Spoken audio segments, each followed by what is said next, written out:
mengajak kita semua untuk sabar dan ikhlas menerima kenyataan ini. Pasti ada rencana Tuhan yang jauh lebih baik untuk kita semua. Mungkin saat ini kita belum tahu persis apa bentuknya. Tapi yang jelas sebagai pemimpin, sebagai Ketua Umum Partai Demokrat, saya bangga sekaligus terharu atas ketegaran, kesetiaan, soliditas, dan solidaritas seluruh kader dan simpatisan Partai Demokrat dalam menghadapi ujian dan tantangan ini. Saya juga berterima kasih karena itu semua yang telah membuat perahu besar ini tetap kokoh di tengah-tengah badai. Saya juga menyampaikan terima kasih secara tulus kepada para tokoh, para sahabat, dan berbagai kalangan masyarakat Indonesia yang telah menyampaikan simpati, doa, serta harapan baiknya untuk saya pribadi dan Partai Demokrat. Selanjutnya, saya mengajak seluruh kader Partai Demokrat agar tetap tenang dan berpikir jernih. Kita tidak akan patah oleh ganjalan politik sekeras apapun. Meskipun kita juga tidak akan berkompromi pada konspirasi politik securang apapun. Saya juga mengajak kita semua untuk bersyukur karena Allah Subhanahu wa Ta'ala masih sayang kepada kita. Bisa jadi ini adalah cara Tuhan untuk menyelamatkan kita dari hal-hal yang lebih buruk. Saya tahu para kader Demokrat marah dan kecewa.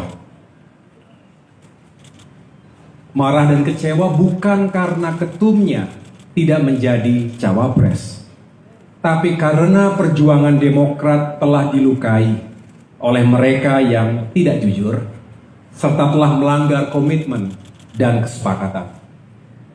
Bagi Demokrat, ini sesuatu yang fundamental.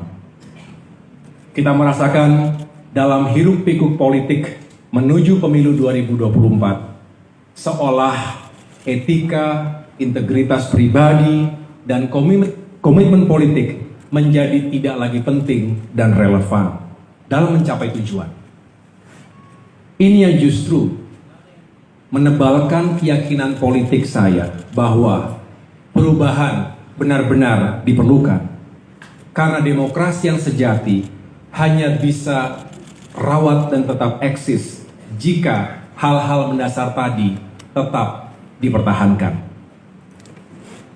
Pengalaman di TNI mengajarkan kepada kami untuk senantiasa memegang teguh nilai dan etika keperwiraan. Hal ini adalah modal utama bagi seorang prajurit dalam mengemban tugas apapun. Dalam kondisi perang saja, kami diwajibkan ketika itu untuk mematuhi etika dan aturan. Sehingga perang bukan hanya soal kill or to be killed. Bukan hanya hanya tentang menang atau kalah, tetapi juga soal cara untuk bisa memenangkan peperangan tersebut. Begitu juga dalam berpolitik. Saya rasa semua rakyat Indonesia yang kita perjuangkan ini sepakat untuk berpolitik secara beretika. Artinya kita mendambakan praktik-praktik yang baik, yang tidak menghalalkan segala cara. Kita juga tidak ingin seolah semuanya bisa asal tidak boleh kalah. Cara tidak boleh menikam tujuan. Cara juga harus dijiwai oleh tujuan. Begitu pula sebaliknya. Ini adalah pandangan pemimpin besar Mahatma Gandhi yang juga menjadi rujukan utama dari pikiran-pikiran Presiden Soekarno.